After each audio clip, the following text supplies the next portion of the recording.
English class. Today we're gonna discuss another interesting poem. Are you all ready to listen to the poem? Today we're gonna discuss the poem Childhood, written by Marcus Nathan. Shall we begin? Here is the poem Childhood, written by Marcus Nathan. When did my childhood go? Was it the day I ceased to be 11? Was it the time I realized that hell and heaven could not be found in geography and therefore could not be? Was that the day? When did my childhood go? Was it the time I realized that adults were not all they seemed to be? We talked of love and preached of love, but did not act so lovingly. Was that the day? When did my childhood go? Was it when I found my mind was really mine, to use whichever way I choose, producing thoughts that were not those of other people, but my own and mine alone? Was that the day? Where did my childhood go? It went to some forgotten place that's hidden in an infant's face. That's all I know. Shall we begin the poem? Yes, listen to it. Where did my childhood go? Here, the poet is trying to get an answer for a question. The question is, where did my childhood go? He wants to know that when did his childhood go? Okay? Means that when did his childhood go away from him? That he wants to know. Clear? What is childhood? Yes, we will know that that is the young stage of any individual up to 11 or 12 years. Okay. So now the poet wants to know that when did his childhood go away from him? Clear? Was the day I ceased to be 11. So he wants to know that when I reached the age of 11 was the day I lost my childhood. He asked this. Clear? So when I reached the age of 11 was that the day I lost my childhood. Was it the time I realized that hell and heaven could not be found in geography? Again he had another doubt. Was it the day I realized that hell and heaven, these two places, could not be found in the geography book? We know that if we just want to find out the places and all, we take map. Okay, that too, especially in geography, we used to learn about the places and all. Okay, so the poet asked us that when I realized that hell and heaven, which could not be found in geography book, was it the day I lost my childhood? He asked this question. Means that he just realizes that these two places are not in geography book. Means that we people know a lot of stories we just read or we hear some we hear from people and their hell and heaven descriptions will be okay. So he just searched for the hell and heaven in geography book and the poet was not able to find these places in geography book. So was it the day I realized hell and heaven could not be found in geography book and therefore could not be. So I was not able to find these places in geography book, so which is not true. I believe that hell and heaven is not true. Only people's imagination. When I realized this fact, was it the day I lost my childhood life? We know that childhood, that time everybody will be so innocent and we don't know the vices of the world. Okay, that is the innocent period in our life, right? So now when the poet reaches the age of 11, he realizes that hell and heaven, these two places are not found in geography book. Which means that if it is not in the book, these places are imaginary places. So, which is not true. The poet realizes this. Okay, why? Because he lost his childhood, means he started growing up. Okay, and he wants to get to know about the world and different things. Okay, that's why. So, when he realizes this hell and heaven, which is not found in the geography book, was it the day I lost my childhood? He asked this question. Okay, so the first paragraph, the poet is trying to get an answer for a question. When did he lost? When did his childhood go? Okay, that is the question. So he just himself he wants to give answer for this question. Okay, so when did his childhood go? That he wants to know. So what are the things he realizes here? When I reached the age of 11 was that the day I lost my childhood. He is thinking like that. And the next one, he just wants to know about two places, that is hell and heaven, which he could not find out these places in the geography book. That's why he realizes that these two places are just imaginary, not true. Okay, was that the day I lost my childhood or my childhood had gone from me? Was that the day? Like he asked this question. Okay. So my dears, in this stanza, the poet is trying to rationalize things. Okay, what is rationalism? Yes, the poet wants to prove something logically. Okay, so in this stanza, the poet is trying to rationalize things. Rationalism means the poet wants to prove something logically. So he just wants to prove the things logically here. So in this stanza, the poet just gives some rationalistic thoughts. Clear? Let's discuss the rhyme scheme of the stanza. Okay, just listen. What is rhyme scheme? The end word produce the same sound. Okay, that is rhyme scheme. Now listen here. Listen how I just mark. Okay, first word in the first line, the last word is go. What is it? Go. So here we mark the alphabet A. Listen carefully. The first word, this is first, so we can use the first alphabet, that is A. Go. Clear? And you can see the second word. Is there any similarity of the sounds? Go, 11. Any similarity? No. Go, another sound. Go is a sound and 11 is another sound. So, the second alphabet we can choose for the second word. Okay, what is the second alphabet? It is B. Okay. And now, you can just go for the third word. What is it? Heaven. 11, heaven. Almost same. Huh? No, 11 and heaven. Same sound. So here also you can give the alphabet B because these both sounds are similar. Okay, so that's why you can use B here. 11, heaven. Same sound. Okay, B. We use the alphabet B. Why? Because here we already marked B and the same sound we get here in the third line also. So we mark the alphabet the same, only B here.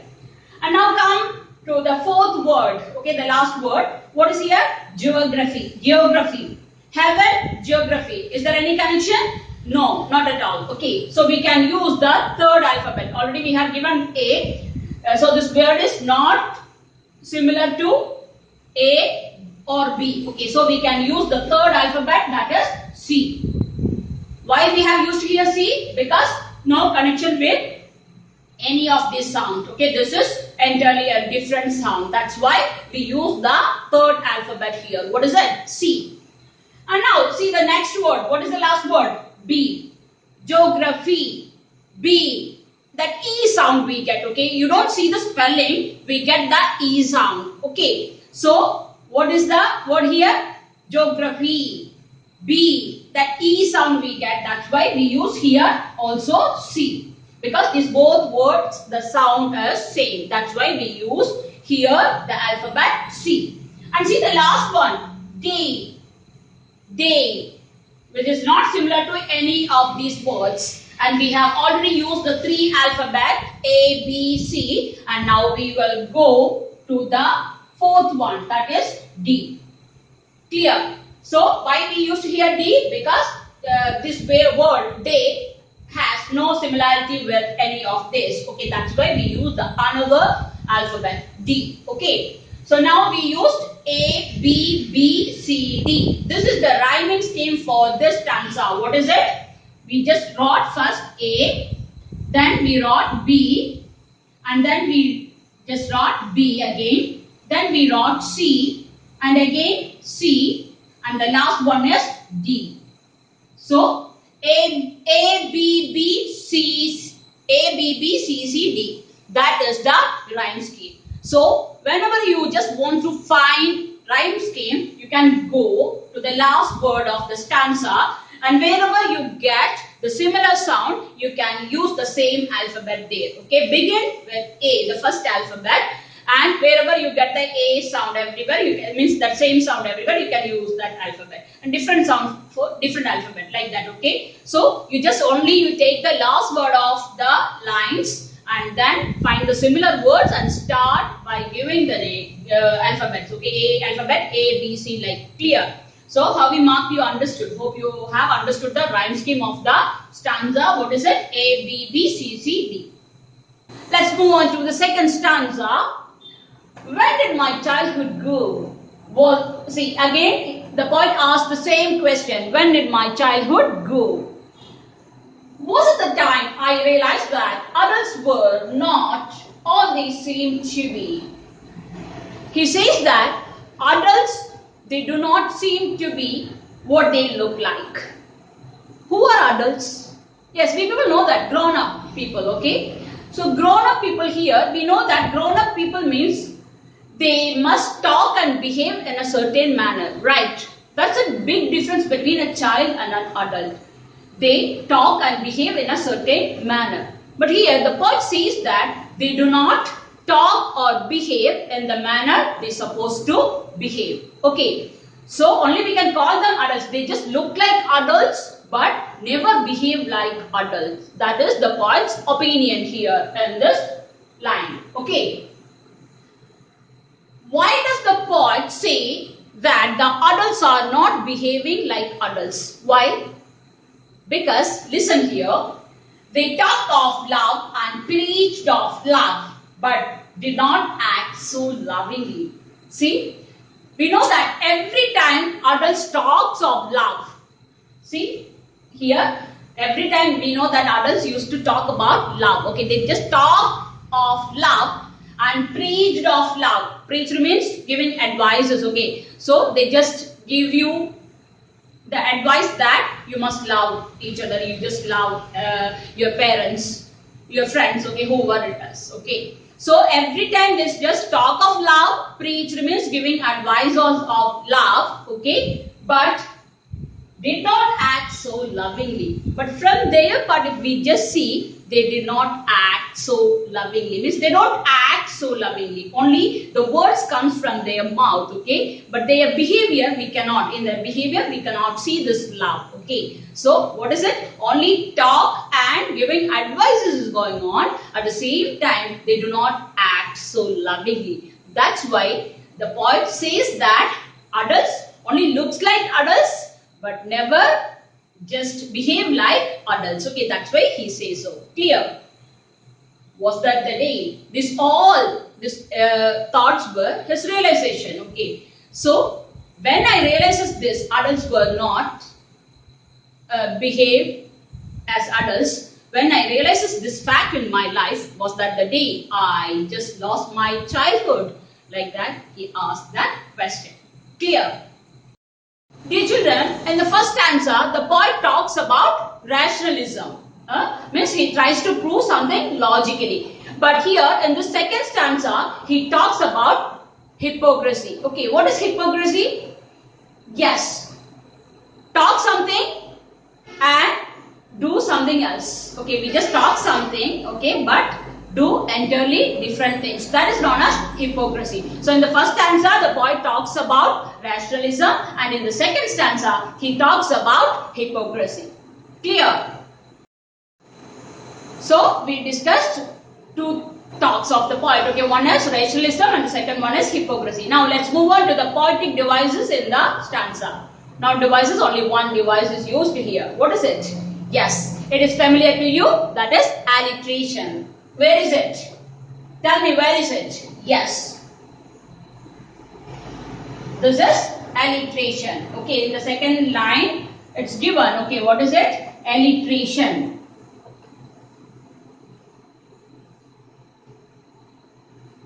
You people know that. What is alliteration? Yes, repeated sound. Okay, here, what is it? T sound. It's repeats. So, that poetic device is called alliteration. Clear? Let's move on to the third stanza. When did my childhood go? Again the poet asked the same question. When did my childhood go? Was it when I found my mind was really mine to use whichever way I choose? Was it when I found my mind was really mine? What's the meaning of it? Yes, the poet can use his thoughts, whatever the thoughts he has, okay, he can use it. He can think whatever he just wants to and he can use it in any way as he wish. Am I right? See, poet realizes that he just starts growing up, okay. So whatever the thoughts he has, he can just use it in any way as he wish. Okay, was it that day I lost my childhood, like he asked? Was it when I found my mind was really mine? He just realized that his mind was really his own. Okay, means that he can think in his own way and he can use his thoughts in any field. Okay, wherever he just wants to use his thoughts, he can. Okay, as he wish. So was it that day I lost my childhood? Producing thoughts that were not those of other people but my own and mine alone. Now he just realizes that my thoughts are my own. Okay, actually I have my own thought. I don't want to bother about the thoughts of other people. Means that I don't want to bother about the thoughts of other people because I have my own thoughts. I know that how to behave, how to talk, how to think, okay, because everything is my own only. So I don't bother about other people's thoughts, okay.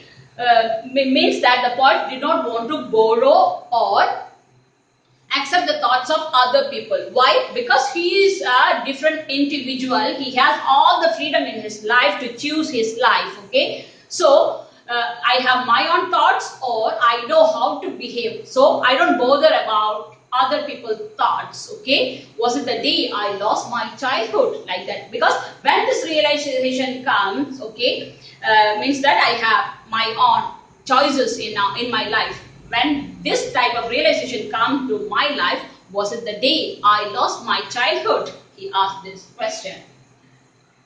Okay. Now, children, this is the stanza, okay, here. Hope you understood this stanza. Okay, children, and the first stanza, the poet talks about rationalism, and the second stanza, he talks about hypocrisy. And this stanza, the poet talks about individualism, because the poet realizes his facts, okay. That's why this in this stanza, the poet talks about individualism. What is individualism? Having his own thoughts, his own mind. He doesn't want to borrow the thoughts from others. Okay, that is the realization in the third stanza. That's why the poet clearly talks about individualism. Okay, so the first stanza, he talks about rationalism, means that he tries to prove something logically, and the second stanza, he talks about hypocrisy, means talking something and doing something else. That is known as hypocrisy. And in this stanza, he talks about individualism, means having his own mind, his own thoughts. He doesn't want to borrow the thoughts of other people. Okay, that is the realization in the third stanza. So here he talks about individualism. Clear? Now let's discuss the poetic device used in this stanza. Okay, the same thing only. What is it? Which poetic device has been used here? Yes, here also it's alliteration. Okay, where is it? Listen. My mind, yum. Okay, and here whichever way, W sound. Okay, whichever way. And here thoughts that, T sounds. Okay, in these three lines, the poetic device has been used as alliteration. What is it? Alliteration. Okay, clear? Yes. Last stanza, listen. Where did my childhood go? All this time he just was asking, when did my childhood go? Okay, but here he changed the question. Where did my childhood go? Now he just wants to know that where did his childhood go? Okay, and here is the answer. Listen. It went to some forgotten place. It must have gone to some forgotten place. He doesn't know where it is, okay, actually, but he just thinks that it must have gone to some forgotten place. that's hidden in an infant's face. Now, he can see whenever he looks at an infant's face, he can see his childhood there. Okay, infant means a small newborn baby. Okay, so whenever he looks at newborn babies, okay, he can see his childhood in their faces. Okay, on their faces. So here the poet says that his childhood has gone to some forgotten place. At the same time, whenever he looks on the faces of newborn babies, he can see his childhood there. Okay, that's all I know. So his childhood or everyone's childhood is hide on the newborn baby's face. Okay, that's what I know. Only I know that. Okay, so this is the explanation given here for the stanza. So, infant's face, he can see the sweet memories of his childhood, because we know that infant's face means it's really innocent faces. Okay, so he can see the childhood on infant's face. Okay, that sweet memories he can see there. That's what he says. The last poetic device in the poem. Okay, listen, that is refrain. What is refrain? A group of phrase which is repeated in the poem is known as refrain. Okay, what is it? A group of phrase which is repeated in the poem. Okay, what is it? Listen. When did my childhood go? You can see that. Okay, these group of phrases repeated in the poem. Was it the day? This also repeated. Okay, so a group of phrase which is repeated in the poem is known as refrain. Clear? So, my dear children, we know that childhood is the most beautiful period in one's life. People all know that. We really enjoy our childhood, right? Because no worries, full happy, okay? We don't want to bother about anything, full time playing, okay? And that innocent life, we will never get back in our lifetime, right? So, that is the most beautiful period in our life.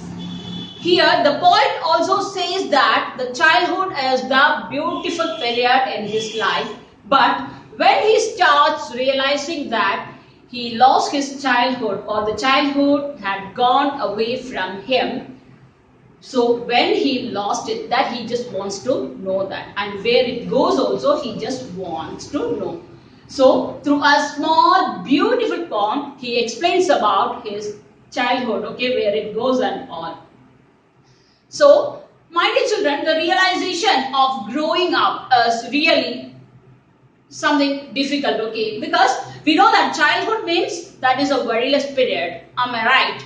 At the same time, when we come to know that we people are just growing up, okay, means along with that our ages, the responsibilities also we must shoulder. Am I right? So that is really a burden for us. Okay, shouldering responsibilities means which is not an easy thing in our life. So here the poet just realizes that all his innocent period or the beautiful period of his life has gone from him, okay, and it will never come back to his life. And now he is just going to realize the difficult world that he wants to explain us. Not only the poet, even we people also realize this fact in our life. Okay, almost you people also. That is, the poet says here 11 or up to 11 or 12 only. That is our childhood. Now you people also lost your childhood. Okay, now you start realizing the burden or the responsibility what you have to shoulder, which you have to shoulder in future. That you start realizing that is not an easy task. Okay, at the same time we must go on. Am I right? So through a simple poem, the poet beautifully explained, okay, this. My dear children, this is for the day. I'll meet you with another interesting lesson. Be ready for the next class. See you in the next class. Goodbye.